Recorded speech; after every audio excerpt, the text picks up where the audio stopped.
සාමාන්‍ය සෙරෙප්පු කුඩ පාලං ඒ දඬු හැරමිටි ඒ ඔක්කොම මම්මාවත් සක්මන් ඒ ඔක්කොම අයිති යාන වාහන පූජාවලට.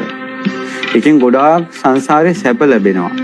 ඊළඟට තමයි දැන් අපි ගත්තොත් එහෙම පාවහම් පූජාව එක රහතන් වහන්සේ නමක් කියනවා කලින් ජීවිතේ මම කරගත්ත පින මේකයි කියනවා. ඒ තමයි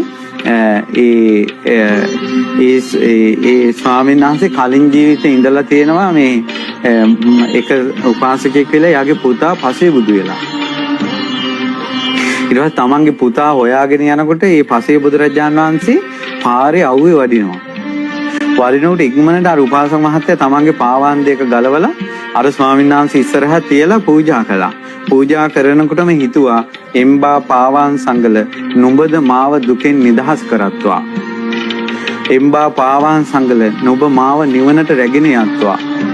ඒ රහතන් වහන්සේ කියනවා පුදුමයි කියනවා. ඒ පින්බලයට මං සුගතියේ ඉපදුනා. දැන් මේ ජීවිතේ මං නිවන් දැක්කේ ඒ පිනට කියනවා. පුදුම සාගත පිටක්.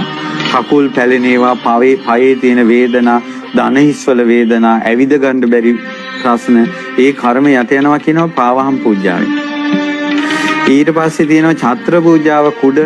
දැන් බලන්න අපේ ආනන්ද ස්වාමීන් වහන්සේ ඉස්සෙල්ලාම කරපු පින තමයි පදුමුත්තර බුදුරජාණන් වහන්සේ කාලේ බුදුරජාණන් වහන්සේ දැක්ක ගාම රත්තරන් කුඩයක් අල්ලලා තියෙනවා හිසට අවුවෙන් පීඩා නොවෙන්න. චත්තම් මහන්තන් යථාවස්ස කාලේ කියනෝනේ ධර්මයේට වැස්ස කාලේට ලොකු කුඩයක් වගේ මේ ධර්මයේ කියලා. ඉතින් අපේ ආනන්ද ස්වාමීන් වහන්සේ මේ බුද්ධ ශාසනයේ ධර්ම චත්‍රය ඇල්ලුවා නේද? ධර්මයේ දරාගත්තා නේද? ඉස්සල්ලාම කරලා තියෙන්නේ ඡත්‍ර පූජාව. ඉතින් ඒ නිසා ඔය මුතු කුඩ පූජා ගැන ඡත්‍ර කියලා කියන්නේ. ඡත්‍ර පූජා අනිසංස තමයි ධාමයේ පීඨ ලැබෙනවා කියන එක. කෙලෙස් වලින් තැවි තැවි ඉන්නේ. පසු තැවි තැවි ඉන්නේ කියන මේ පින්කමේ ආනුභාවයට.